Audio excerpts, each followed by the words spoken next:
আসসালামু আলাইকুম ভিউয়ার, সবাই কেমন আছেন?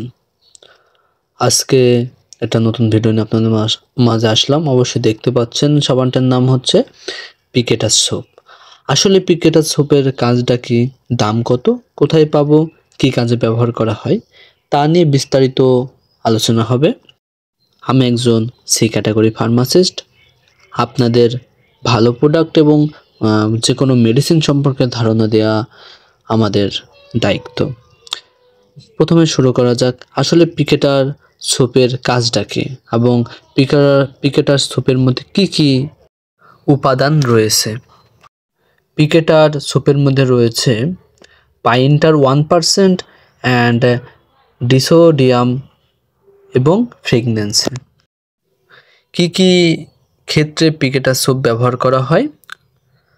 মূলত যাদের রয়েছে এক্সিমা, সোরিয়াসিস এবং ছত্রাক জাতীয় যে কোনো চর্মরোগের ক্ষেত্রে ব্যবহার করা হয় এই পিকেটার সোপ।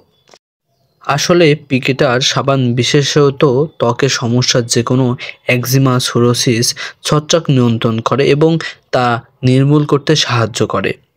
যেমন ছত্রাকের ভিতর রয়েছে বিভিন্ন ধরনের দাউদ, কিন্তু ছত্রাকের কারণে হয়ে থাকে, সেক্ষেত্রেও আপনি কিন্তু এই পিকেটার সোপ ব্যবহার করতে পারবেন। একজিমার ক্ষেত্রেও ব্যবহার করতে পারবেন, অবশ্যই সোরিয়াসিসের ক্ষেত্রেও ব্যবহার করতে পারবেন। পিকেটার সোপ কীভাবে ব্যবহার করব? পিকেটার সোপ আপনি রেগুলার সাবান যেভাবে ব্যবহার করে অথবা আপনার আক্রান্ত জায়গায় কিন্তু এই পিকেটার সোপ ব্যবহার করতে পারবেন। পিকেটার সোপ যদি আপনার এলাকায় কোথাও খুঁজে না পান অথবা কোনো ফার্মেসির দোকানে খুঁজে না পান, তাহলে আমাদের স্ক্রিনে দেওয়া নাম্বারে যোগাযোগ করতে পারেন। আমরা সারা বাংলাদেশ কুরিয়ার সার্ভিসের মাধ্যমে ওষুধ সাপ্লাই দিয়ে থাকি। সবাই ভালো থাকবেন। আসসালামু আলাইকুম।